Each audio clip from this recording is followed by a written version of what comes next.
बसपा से आई बहुत बड़ी खुशखबरी। ऐसे खबर की हमें भी काफी दिनों से इंतजार था, आप भी सुनेंगे तो खुश हो जाएंगे। जी हाँ दोस्तों, मैं आरडी भारती और आप देख रहे हैं बिहारी सुल्तान।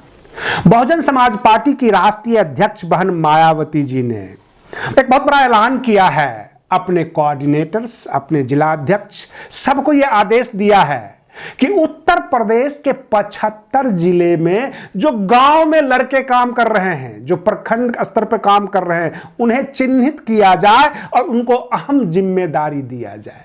जाहिर सी बात है, आपको खुशी होगी क्योंकि आप मेहनत करते हैं बसपा में और आपको कोई पूछने वाला नहीं, लेकिन बसपा अब सबका ख्याल रख रही है। जी हां दोस्तों, मैं आपको बताऊं, जमीनी हकीकत के कार्यक्रम के बीच हम घूम रहे हैं। हमारे चैनल को लैपटॉप में कुछ इंस्ट्रूमेंट खराब हो गया है, कम से कम उसको ठीक करवाने में 5-6 हज़ार रुपये लग जाएंगे। अगर आप हमें हेल्प कर सकते हैं तो हमें भी खुशी होगी। हमने अपना अकाउंट नंबर, यूपीआई आईडी सब कुछ दे दिया है।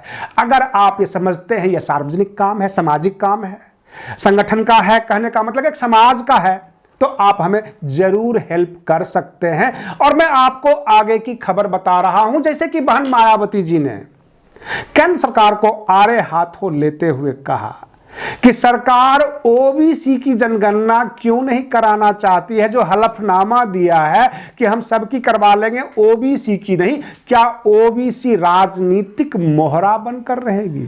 क्या ओबीसी के ऊपर ही राजनीति की जाती है? ये बहुत बड़ी खलबली मच गई है राजनीतिक जगत में कि चुनाव के अंदर ओबीसी को खिलौना बनाया जाता है, उसकी गणना नहीं की जाती है कि वो कितने परसेंटेज है। और रही बात ये, उत्तर प्रदेश में 2 प्रकार के पत्रकारिता हो रही है, एक पत्रकारिता और दूसरा पेटकारिता। कहने का मतलब एक पत्रकार समाज के लिए काम कर रहे हैं और दूसरा अपने पेट के लिए काम कर रहे हैं। कहने का मतलब यह है, अगर हम कॉटेज में जाकर, गेस्ट हाउस में जाकर, समृद्ध लोगों के बीच जाकर अगर हम सवाल करें कि उत्तर प्रदेश का शासन कैसा है पिछले 5 सालों का, वो अच्छा ही बताएंगे, क्योंकि उनके सेहत पर कोई फर्क नहीं पड़ रहा है।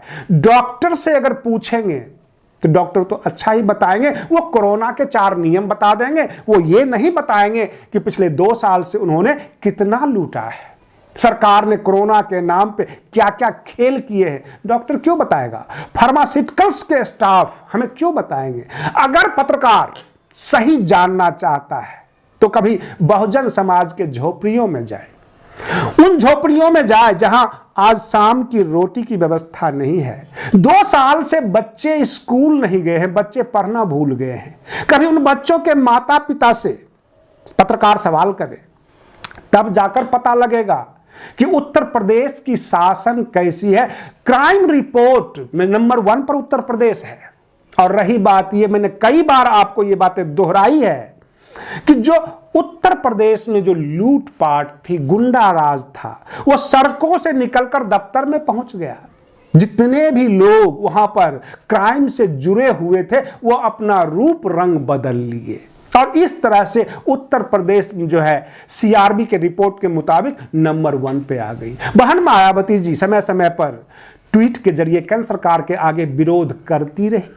इसीलिए बसपा के तरफ मॉब है, बसपा का मतदाता गांव में है, बहुजन समाज के मोहल्ले में है, किसानों के बीच है, किसी सर्किट हाउस में नहीं है, शहर के किसी नुक्कड़ पे नहीं है। क्योंकि जिनको रोजगार मिला हुआ है, जो चाय की दुकान चला रहे हैं, वह तो सरकार को अच्छा ही कहेंगे। जिनके पास जॉब है वो सरकार को अच्छा ही कहेंगे। सरकार के लिए अगर 2 शब्द सुनने हैं, उन बेरोजगारों से पूछिए जो महीनों महीनों धरना देते हैं, उन लोगों से, उन किसानों से पूछिए जिनको एमएसपी नहीं मिल पाता, जिनको उचित मूल्य अनाज का नहीं मिल पाता।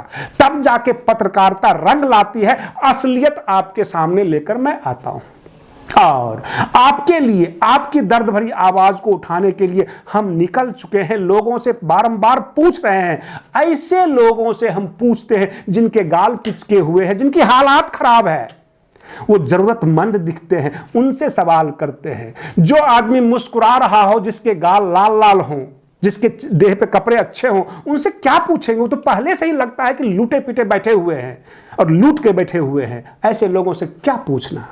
2017 में अखिलेश यादव जी का काम बोलता था और 2022 में योगी जी का नाम बोलता है। कहने का मतलब यह है कि ना काम साथ देगी ना नाम साथ देगी। अगर साथ देगी तो पिछला किया हुआ काम, और 5 साल में आपने क्या किया है वो उत्तर प्रदेश की जनता बहुत अच्छी तरह से समझ रही है। बिल्कुल फील गुड और शाइनिंग इंडिया की तरह है। आपको याद है 2004 में फील गुड और शाइनिंग इंडिया और किस तरह से बीजेपी सरकार धराशायी हुई थी।